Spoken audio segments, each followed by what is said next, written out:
All right, one more time. So again, very, very sorry for the technical difficulties. I can only assume that it has something to do with me changing my operating system, which is not your problem, it's mine. But anyway, I apologize for that. So again, let's get back to the topic at hand. Great leaders build great leadership teams webinar series. Today's topic is a systems view of leadership team effectiveness. And just to recap what we started with, the challenge is that teams building a system is from putting a leadership team system in place requires a mindset shift on the part of the team leader and the members of the leadership team. Moving from a group of individuals to a team that operates well together, that leverage each other's capabilities and skills, and that integrates well together is not an easy challenge. And so what slide 2 says here is that building a great team that functions as a system is not an easy construct. Much like a physical system or the human body, the components of a leadership team system are influenced by the environment in which they operate, and that's kind of an obvious point, but it does influence how the components of the system operate, which we'll get into in a little bit. The environment that we work in, the moving from a toxic environment to a more constructive environment, moving into a situation where we've grown through acquisition. Those environment shifts have an impact on how the team operates, obviously, but what we see often is that teams don't necessarily step back and look at how they're structured, how they're set up to deal with that new environment, which can lead to sometimes unintended consequences. So that's the challenge. The next slide 3, shows a picture of what we view as the primary components of an effective leadership team system. There's the formal leadership, and obviously the leader and his or her style, his or her experience has a lot to do with, has some strong influence on how a team operates. The relational dynamics, and I'm not going to go into each one of this structure and relational dynamics because I've done that on many other webinars before. But relational dynamics are, do we have a sense of trust? Do we have an ability for the team to interact constructively, debate, to challenge their most important issues in a way that pushes the issues forward? And ultimately, can the team hold itself accountable? So that's all the relational stuff. And then there's structure. The structure, do we have the right people on the team? The people understand their roles? Do they know how to integrate together? Do they know what they're supposed to be integrating on together?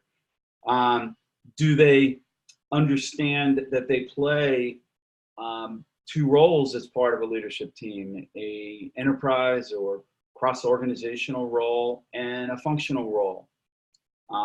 Do they meet well? I know that oftentimes people look at me like, well, that's silly, but teams that don't have agendas and don't keep track of action items and follow-up items tend to get frustrated over time. So these are the what we see as the main components of an effective leadership team system.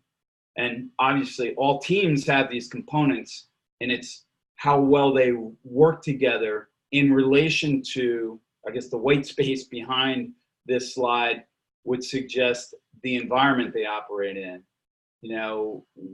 How these dynamics work, how these components work together in the particular environment that your team works in really informs how effective your leadership team system is going to be. Any questions so far on anything? Please don't hesitate to ask.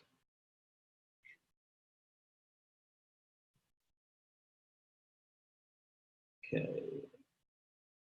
Okay, next slide. Talks a little bit about, so we're going to walk through each one of these and some examples of structure and how structure is influenced by formal leadership and the relational dynamics and the environment in which you operate in. A lot of the small growing companies that we work with have typically wind up having some sort of challenge relationally because of the pace of the change, the pace at which they're growing and the complexity that increases over time. So in the example here, I just mentioned, a fast-paced growing organization, everyone's used to rolling up their sleeves. And then, you introduce some new process or a new meeting regimen or some roles that are more, formal than they once were.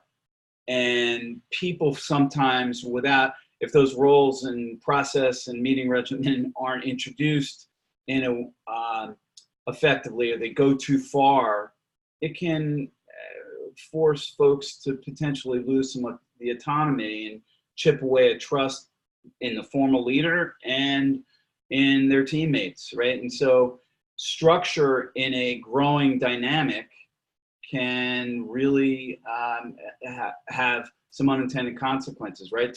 New structure is definitely needed in growing organizations, but sometimes if not introduced well, it can lead to some relational strife.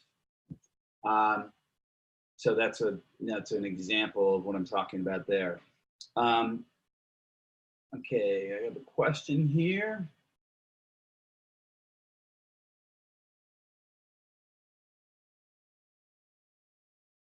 Okay, so it looks like I didn't send the slides. You guys are hanging in there with me today, and I really, really appreciate it. I'm going to give that one more shot.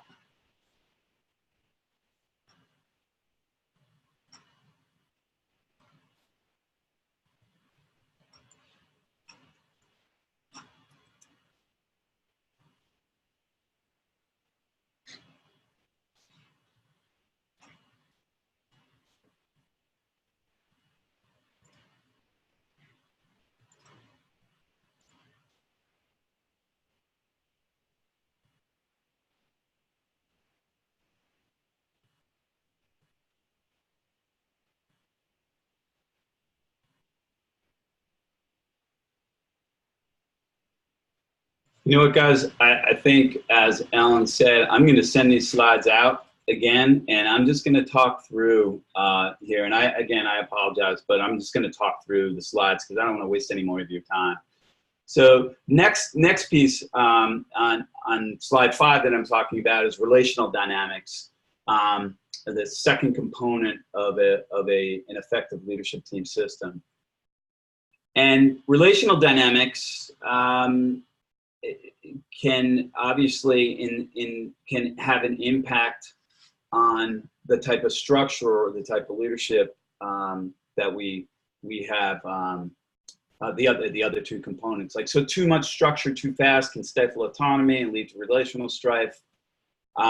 Team members who trust, and on the other side of the coin, team members who trust each other and have built up strong relational dynamics, a strong sense of trust, a strong ability to interact with each other productively and hold each other accountable, are able to adapt more readily to a changing environment and to the introduction of new structure. They view the introduction of new structure as, we'll see how it works, and if it doesn't, we'll talk to each other about it.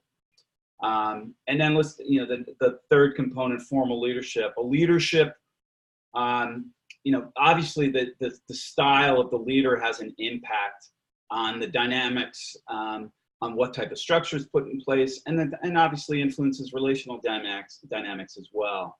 And the example we use on this slide is simply a leader with a strong preference for measurement, who has a strong background in measuring performance of individuals and the whole organization and a team.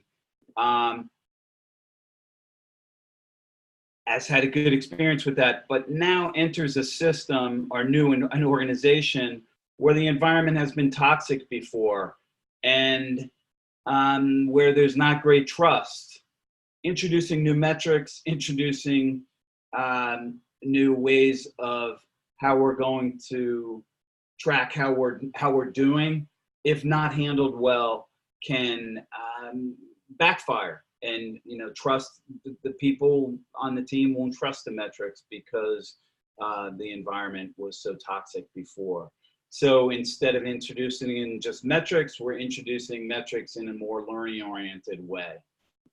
So you get the gist of what I'm trying to get at here. The components: formal leadership, relational dynamics, and structure, depending on the type of environment we're working in, have to be adjusted sometimes. And so the next slide, at the top of the slide, says team members of systems-focused teams have a few characteristics associated with them. Number one, team members recognize that the actions they have impact others on the team and impact the system or the team in general. They think through and coordinate together on what are some of the potential unintended consequences from those actions. They embrace differences and are curious about differences and work hard to leverage the differences in styles and experiences that the team has to offer. Another really important construct is that great team members of systems-focused teams recognize the importance of integrating well. Not necessarily just understanding what the roles are that people play, but also how they're supposed to integrate together on the most important priorities that the team is facing. And finally, great teams that are systems focused don't let weak links define the team. And what I mean by that is if there is bad structure, we meet horribly as a team, and those meetings are just painful to attend and useless in terms of wasting our time. We voice our concerns and we make sure that they're better. We don't just rely on the formal leader. We take an active role in that. On the other hand, if there are weak links in terms of relational dynamics that are going on, there are a couple people on the team that are at each other's throats. We don't sit back as bystanders and let that happen. We try as best we can to play a role in helping those dynamics get better. I recognize that's pie in the sky sometimes thinking, but if not you, then who helps a team, the team that you're on, evolve? So these are some of the characteristics of great systems. So how do we build an effective system? There are three important components to build an effective system. First, we organize as a team and not as a staff group. If you really want to be a team, you have to organize as such, meaning that we're not just a reporting mechanism to the CEO who makes all the decisions. We're not just a sharing information body that is sharing your functional progress. We actually are a team that is working on important priorities together. Not all priorities, but some very important priorities that will push the organization forward. Some important examples of that: if we're doing growth by acquisition, many team members must be involved in that. Not all team members necessarily, but how are we coordinating those activities around acquisition? If we're going through restructuring, same thing. If we have a customer concentration issue and we're trying to diversify our customer base, that's not just the sales function or the marketing function. There are many players that play a role in in making those important shifts happen. So making sure that you're stepping back and recognize if you do want to be a team, don't organize yourself as a staff. Next, it's important to balance your functional and enterprise roles. And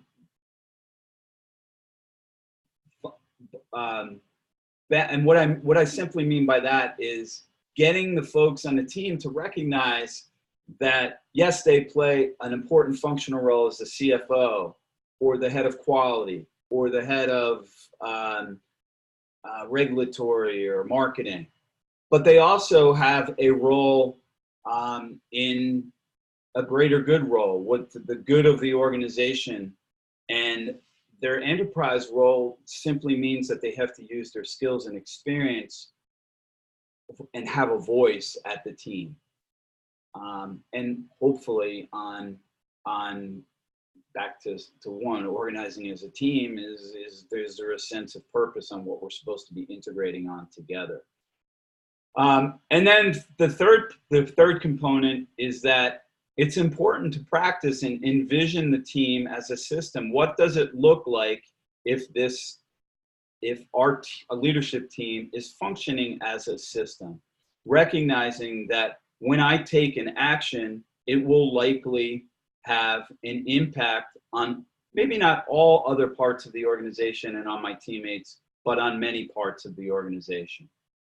So organizing as a team and not a staff group, balancing our functional enterprise roles, and envisioning the team as a system are three important pieces for how we step back and build an effective leadership team system.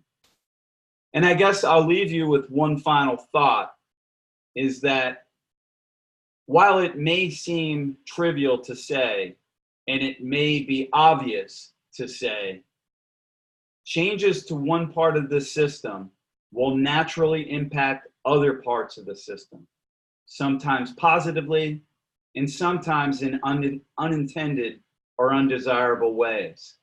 And so if there's one thing I would hope that you would take away from this webinar today, aside from the technical problems we've had, is simply that it's really important for individuals on a team to recognize that the actions they take have impacts on other components of the team. And it's important to just step back and think through what those unintended consequences might look like.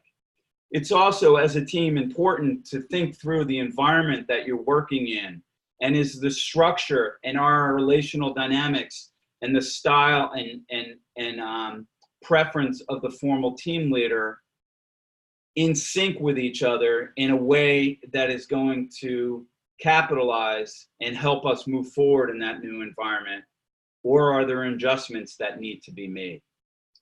And so I hope you've enjoyed the discussion or the presentation so far. I promise to get the technical difficulties fixed, and I also will have the links to the slides and article on that relates to this topic, and some other materials out to you either this afternoon or tomorrow.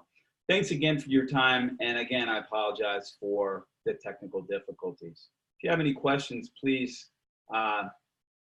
feel free to ask them now.